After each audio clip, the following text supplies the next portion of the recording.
Assalamualaikum warahmatullahi wabarakatuh. Bismillahirrahmanirrahim.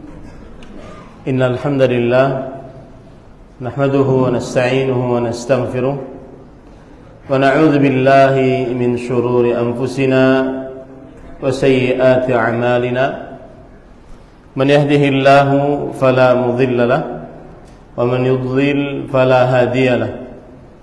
وأشهد أن لا إله إلا الله وحده لا شريك له وأشهد أن محمدا عبده ورسوله يا أيها الذين آمنوا اتقوا الله حق تقاته ولا تموتن إلا وأنتم مسلمون يا أيها الناس اتقوا ربكم الذي خلقكم من نفس واحدة وخلق منها زوجها وبث منهما رجالا كثيرا ونساء واتقوا الله الذي تساءلون به والأرحام إن الله كان عليكم رقيبا يا أيها الذين آمنوا اتقوا الله وقولوا قولا سديدا يصلح لكم أعمالكم ويغفر لكم ذنوبكم ومن يطع الله ورسوله فقد فاز فوزا عظيما أما بعد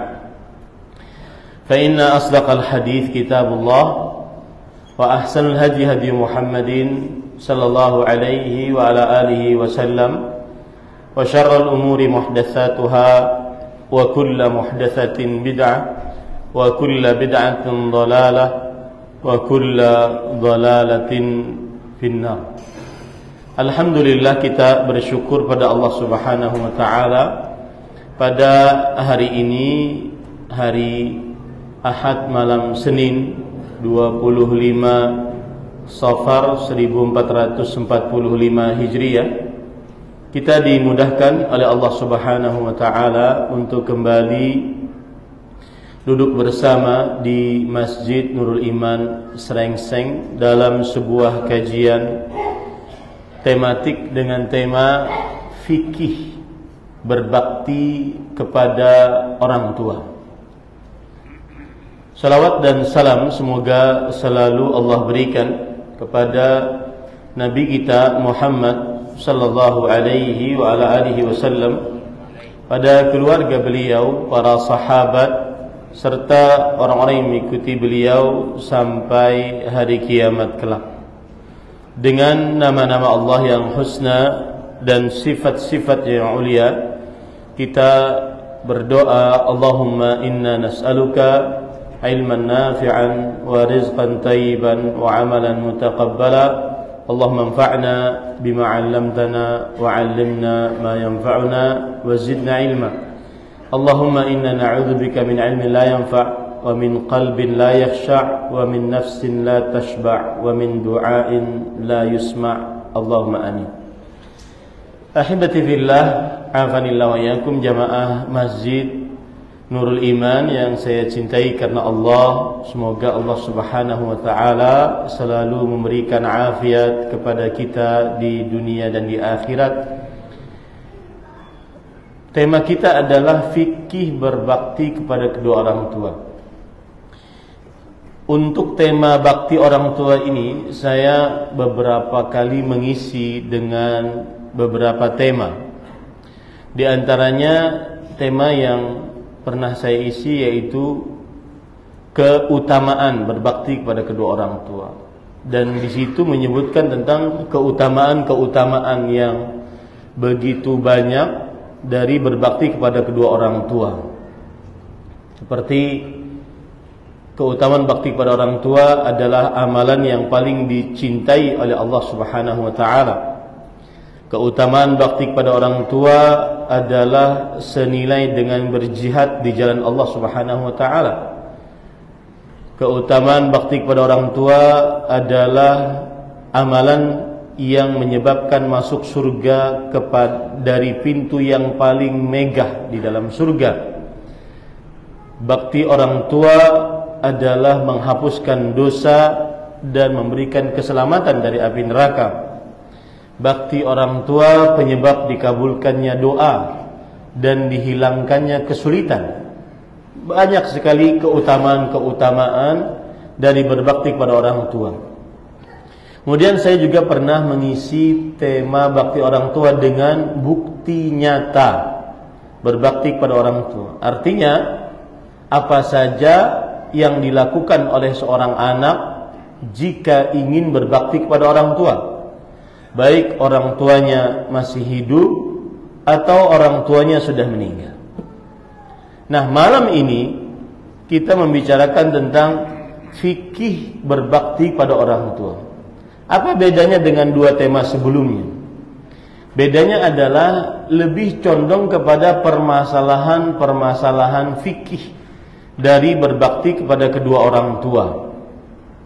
Seperti misalkan permasalahan-permasalahan yang berkaitan dengan meminta izin dari orang tua. Nanti kita akan sebutkan permasalahan-permasalahannya. Apakah wajib minta izin kepada kedua orang tua kalau ingin menimba ilmu agama ataukah tidak? Kemudian juga permasalahan yang berkaitan dengan mentaati kedua orang tua. Apakah mentaati kedua orang tua mutlak atau tidak? Bagaimana kalau seandainya orang tua menginginkan seorang anak perempuan untuk bekerja, sedangkan di dalam pekerjaannya dia akan keluar rumah, kemudian akan bercampur baur dengan laki-laki yang bukan mahramnya. Wajibkah taat pada saat itu? Dan banyak permasalahan nanti akan kita bahas. Di antaranya juga yaitu permasalahan yang berkaitan dengan ketaatan. Wajibkah taat mutlak kepada kedua orang tua di dalam berbagai macam perkara yang akan kita bahas. Kemudian yang tidak kalah penting juga permasalahan-permasalahan yang berkaitan dengan harta. Kalau seandainya orang tua meminta harta sang anak, setengah dari harta sang anak, wajibkah sang anak mentaati orang tuanya atau tidak? Inilah yang akan kita bahas. Makanya temanya saya beri tema dengan fikih berbakti pada orang tua, karena banyak kaitannya dengan permasalahan-permasalahan fikih yang berkaitan dengan bakti kepada kedua orang tua. Kita mulai beberapa permasalahan yang berkaitan dengan berbakti kepada kedua orang tua. Para ikhwan yang dirahmati oleh Allah Subhanahu wa ta'ala, permasalahan pertama, permasalahan yang berkaitan dengan meminta izin kepada kedua orang tua. Meminta izin kepada kedua orang tua. Apa saja perkara-perkara yang wajib minta izin kepada kedua orang tua? Maka para ikhwan yang dirahmati oleh Allah Subhanahu wa ta'ala, termasuk daripada berbakti kepada orang tua, ini secara umum dulu, adalah seorang anak meminta izin kepada kedua orang tua di dalam seluruh hal-hal yang ingin dilakukan oleh sang anak, sebagai bentuk menjaga perasaan orang tua. Jadi secara umum seorang anak seyogianya, semestinya meminta izin kepada kedua orang tuanya dalam seluruh perkara-perkara yang dikerjakan oleh sang anak. Untuk apa? Menjaga perasaan orang tua. Tetapi permasalahan timbul adalah ketika ada kata wajib. Kalau tadi saya katakan seyogianya, semestinya. Nah, ini kapan wajib minta izin kepada kedua orang tua? Kapan wajib minta izin kepada kedua orang tua? Permasalahan pertama, apakah wajib minta izin kepada kedua orang tua untuk mengerjakan perkara-perkara yang wajib di dalam agama seperti sholat, puasa Ramadan, haji apabila sudah mampu, berumrah apabila sudah mampu, mengeluarkan zakat, pergi sholat berjamaah, dan seterusnya. Maka jawabannya adalah perkara-perkara yang diwajibkan di dalam agama seperti sholat 5 waktu, puasa pada bulan Ramadan, berhaji dan berumrah bagi siapa yang mampu, mengeluarkan zakat bagi siapa yang hartanya sudah sampai nisab, pergi sholat berjamaah bagi laki-laki yang mukim, muslim, balik, berakal selain wanita yang haid dan nifas, maka ini tidak wajib minta izin kepada kedua orang tua. Di seorang anak tidak perlu minta izin kepada kedua orang tua apakah dia mau sholat wajib atau tidak, boleh sholat wajib atau tidak. Tidak. Kerjakan sholat wajib tanpa harus minta izin kepada kedua orang tua.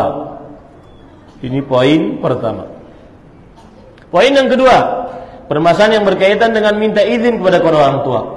Apakah seorang anak wajib minta izin kepada kedua orang tua di dalam perkara-perkara hal yang mubah, seperti misalkan mau makan, mau minum, mau membeli rumah, mau membeli motor, mobil, apakah wajib? Lihat ya, pembicaraan kita tentang wajib atau tidak wajib. Kalau pembicaranya adalah sejatinya, seyogianya, semestinya, itu tidak menunjukkan kepada kewajiban. Tapi pembicaraan kita adalah yang wajib. Apakah wajib meminta izin kepada kedua orang tua dalam perkara-perkara yang mubah, membeli rumah, membeli mobil, membeli motor, dan seterusnya? Jawabannya adalah tidak wajib meminta izin kepada kedua orang tua di dalam perkara-perkara yang mubah. Di dalam perkara-perkara yang mubah. Ini para ikhwan yang dirahmati oleh Allah Subhanahu wa ta'ala.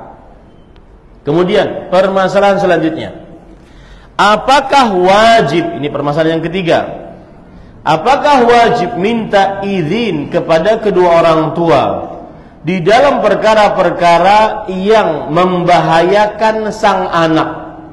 Bisa sang anak dikhawatirkan akan mati, akan cacat, atau akan mendapatkan keburukan, seperti berjihad di jalan Allah Subhanahu wa ta'ala.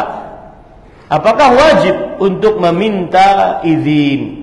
Maka jawabannya adalah iya, wajib untuk meminta izin kepada kedua orang tua dalam perihal-perihal yang dikhawatirkan mendatangkan keburukan untuk sang anak, kematian, kecacatan, atau yang semisalnya.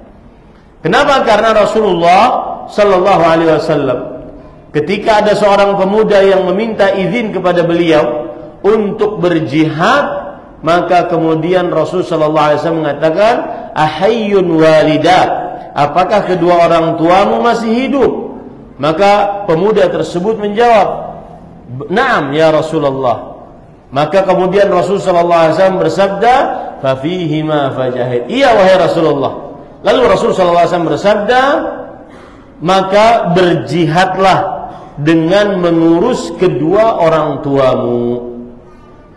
Ini poin yang ketiga, para ikhwan yang dirahmati oleh Allah Subhanahu wa taala. Termasuk di dalamnya yaitu perkara bersafar.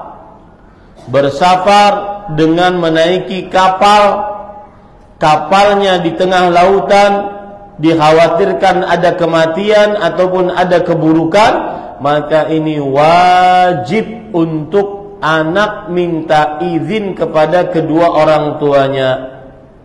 Adapun safar yang tidak berbahaya, seperti dari satu kota ke kota yang lain, bisa memakai jalan darat, maka ini tidak wajib untuk meminta izin. Lihat perkataan Al-Imam Al-Kasani, ulama madhab Hanafi, di dalam kitab Bada'i'us Sana'i', kullu safar la yu'manu fihi al-halak wa yashtaddu fihi al-khatar la yahillu lil waladi an yakhruja ilaihi bighairi idzni walidayhi. Setiap safar yang tidak diamankan di dalamnya atau tidak ada keamanan di dalamnya dari kehancuran, dikhawatirkan bahaya yang besar di dalamnya, tidak halal bagi anak untuk keluar bersafar tersebut tanpa izin kedua orang tuanya. Kenapa demikian? Li'annahuma yushfiqani ala waladihima fayatadarrarani bidzalik. Karena kedua orang tua merasa khawatir dengan keselamatan anaknya. Perasaan merasa khawatir itu menyakiti kedua orang tua. Di situ letak wajibnya meminta izin kepada kedua orang tua apabila sang anak ingin bersafar, dikhawatirkan dalam safarnya tersebut tidak aman atau penuh dengan bahaya. Nah, kira-kira sudah ada gambarannya perihal minta izin kepada kedua orang tua. Baik. Sekarang poin yang selanjutnya, permasalahan-permasalahan yang berkaitan dengan mentaati kedua orang tua. Kalau tadi minta izin, sekarang ta'atul walidain, mentaati kedua orang tua. Para ikhwan yang dirahmati oleh Allah Subhanahu wa taala, berkata Imam Ibnu Daqiq al-Id rahimahullah, ulama Islam bermadzhab Syafi'i, di dalam kitab beliau Ihkamul Ihkam, beliau mengatakan la yajibu 'alal walad ta'atuhuma fi kulli ma ya'murani bih wala fi kulli ma yanhayani an bittifaqil ulama. Nah, perhatikan, ini kaidah dasar di dalam ketaatan kepada kedua orang tua. Tidak wajib atas seorang anak mentaati kedua orang tuanya di dalam setiap perkara apa yang diperintahkan oleh kedua orang tuanya, dan di dalam setiap perkara apa yang dilarang oleh kedua orang tuanya dengan kesepakatan para ulama. Artinya tidak wajib taat mutlak kepada kedua orang tua. Ada perkara-perkara yang kita tidak mentaati orang tua. Ya, ini adalah kaidah dasar, pondasi dasar berpikir kita sebagai seorang anak kepada kedua orang tua dalam permasalahan ketaatan. Tidak wajib mentaati kedua orang tua di dalam segala apa saja yang mereka berdua perintah atau apa saja yang mereka berdua larang. Tidak wajib di dalam setiap, ya, di dalam setiap, enggak wajib. Tetapi ada perkara-perkara yang kita wajib untuk taat di dalam setiap perintah mereka, di dalam perintah mereka dan di dalam larangan mereka. Tetapi setiap yang diperintah, setiap yang dilarang, apakah wajib untuk ditaati? Tidak wajib. Ya, kita berbicara tentang kata setiap. Ya, tidak wajib. Ini dengan kesepakatan para ulama rahimahumullah taala. Baik. Sekarang kita ingin runut apa saja yang seorang anak tidak wajib untuk taat kepada kedua orang tua. Satu, jika kedua orang tua memerintahkan kepada maksiat, maka tidak diperbolehkan untuk taat kepada kedua orang tua. Seperti memerintahkan kepada kesyirikan, maksiat terbesar, tidak wajib untuk taat kepada kedua orang tua. Allah Subhanahu wa taala berfirman dalam surat Luqman ayat 15, "Wa in jahadaka 'ala an tusyrika bima laysa laka bihi 'ilm fala tuti'huma." Jika kedua orang tuamu memaksamu untuk mensyirikanku dengan sesuatu yang kamu tidak memiliki ilmu di atasnya, jangan kamu taati mereka berdua. Tidak boleh taat kepada kedua orang tua dalam perihal bermaksiat kepada Allah Subhanahu wa taala. Kemudian Rasul sallallahu alaihi wasallam bersabda dalam hadis riwayat Imam Ahmad, "La ta'ata li makhluqin fi ma'siyatillahi 'azza wa jalla." Tidak ada ketaatan apapun untuk makhluk siapapun dalam perihal bermaksiat kepada Allah Subhanahu wa taala. Istri tidak boleh taat kepada suaminya jika suaminya memerintahkan kepada maksiat. Anak tidak boleh taat kepada orang tuanya jika orang tuanya memerintahkan kepada maksiat. Rakyat tidak boleh taat kepada pemimpinnya, pemerintahnya jika pemerintahnya memerintahkan kepada maksiat. Murid tidak boleh taat kepada ustadznya jika ustadznya memerintahkan kepada maksiat. Ya. Ini kaidah umum. Begitu juga dalam hadis yang diriwayatkan oleh Imam Bukhari Muslim, la ta'ata fi ma'siyah, innama ta'atu fil ma'ruf. Tidak ada ketaatan di dalam perihal bermaksiat. Ketaatan hanya dalam perihal yang ma'ruf. Kalau seandainya, ini beberapa contoh.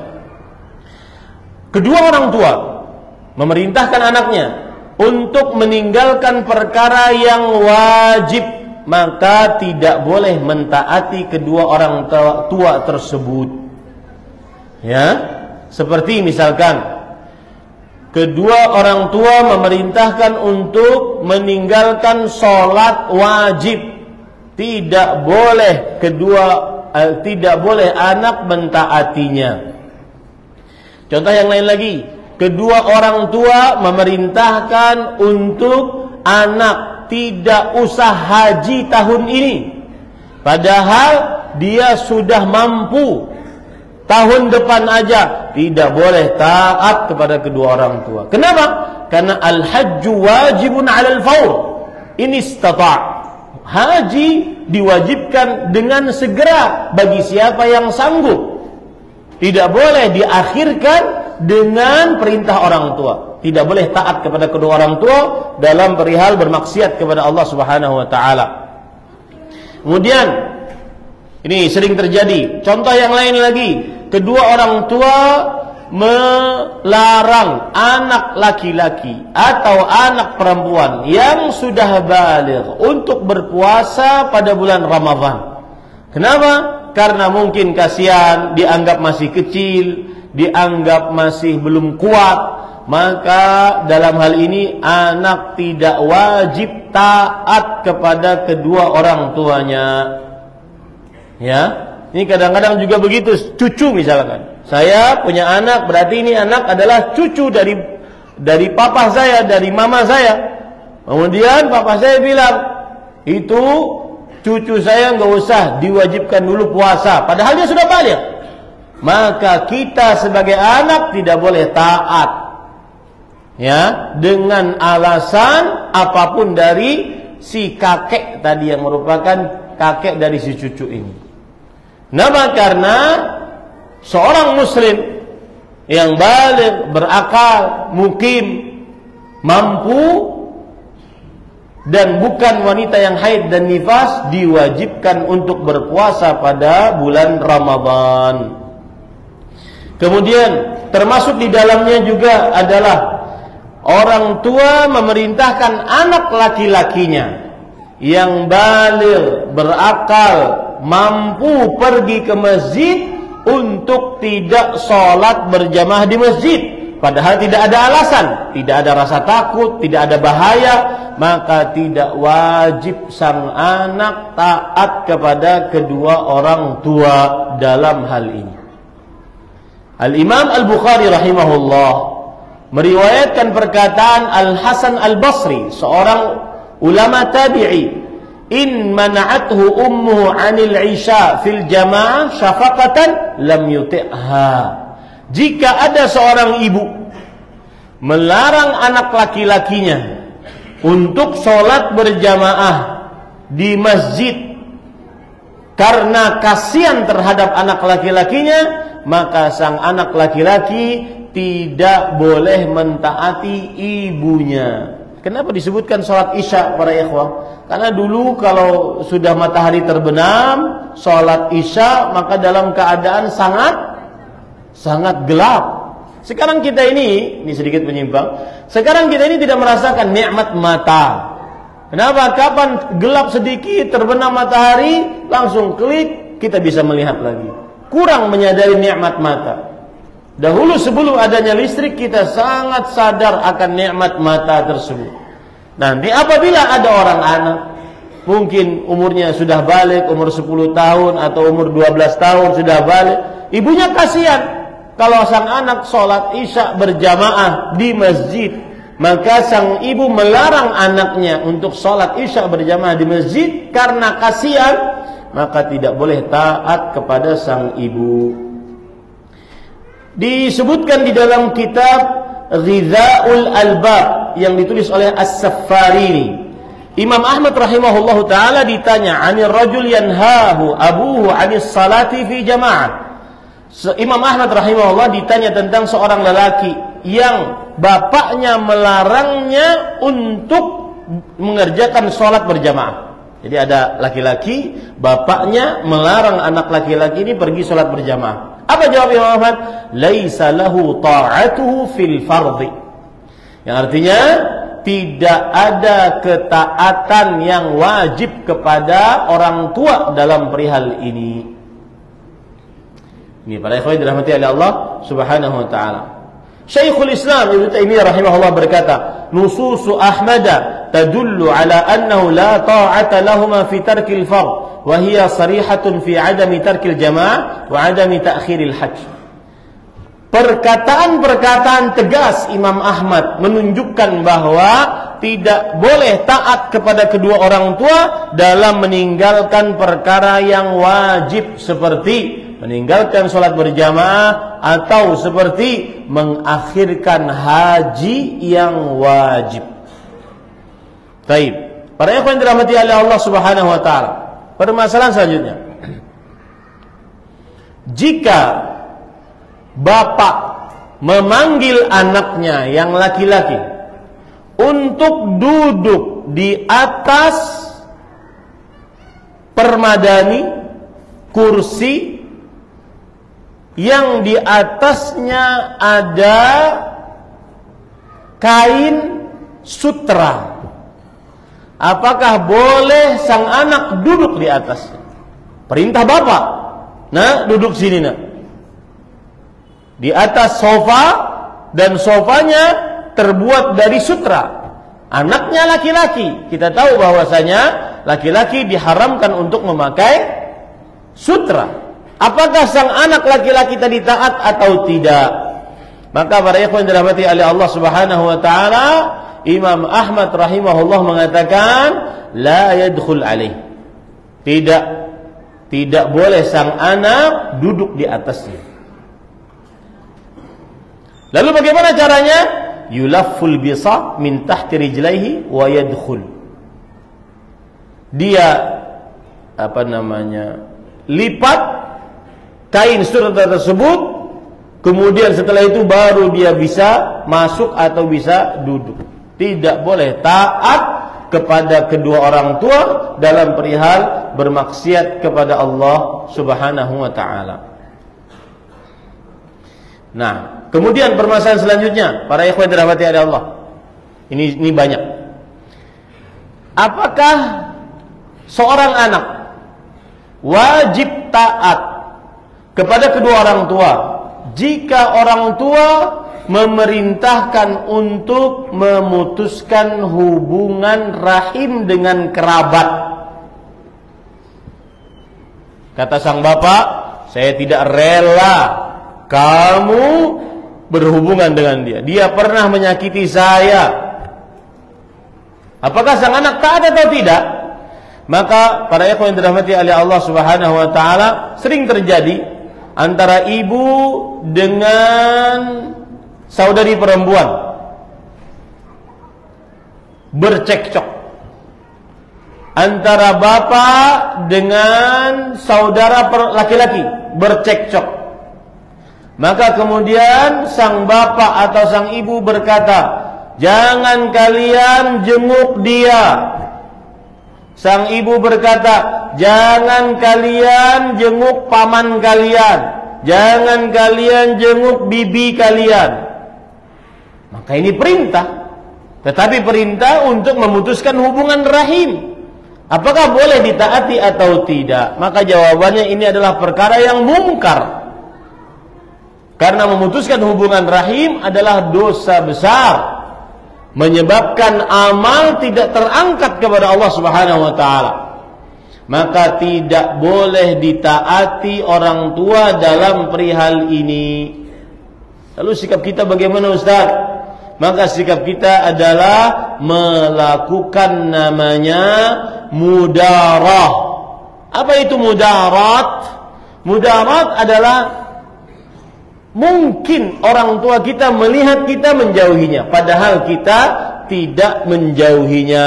Seperti misalkan kita tidak mengunjunginya dengan terang-terangan, mengunjunginya dengan sembunyi-sembunyi. Nah, ini para ikhwan dirahmati oleh Allah Subhanahu wa taala. Nah, kemudian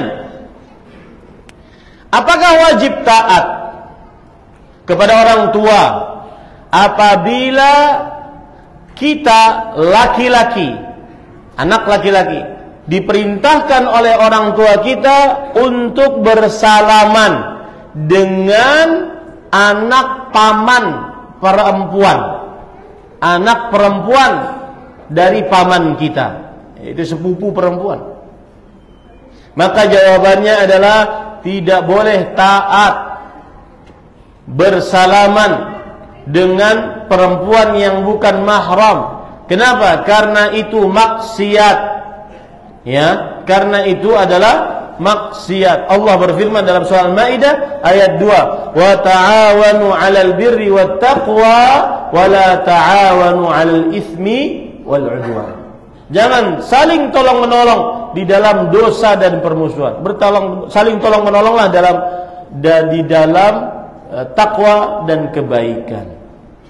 Rasul sallallahu alaihi wasallam bersabda, "La an yut'ana fi ra'si ahadikum bimakhitin min hadid khairun lahu min an yamassa imra'atan la tahillu lah."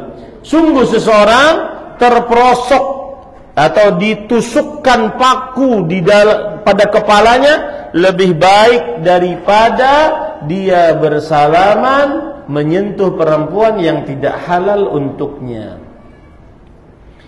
Selanjutnya, permasalahan. Ini semua permasalahan-permasalahan. Makanya kita katakan fikih berbakti pada orang tua. Wajibkah taat ketika sang ibu memerintahkan anak laki-lakinya memendekkan jenggot? Ya, sang ibu wajibkah taat anak laki-lakinya kepada sang ibu ketika sang ibu memerintahkan untuk memendekkan jenggot? Karena sudah azan, kita lanjutkan nanti setelah sholat isya insyaallah taala. Tapi jangan sampai pikirannya kemana-mana ya. Wajib nggak ya, wajib nggak ya, gitu.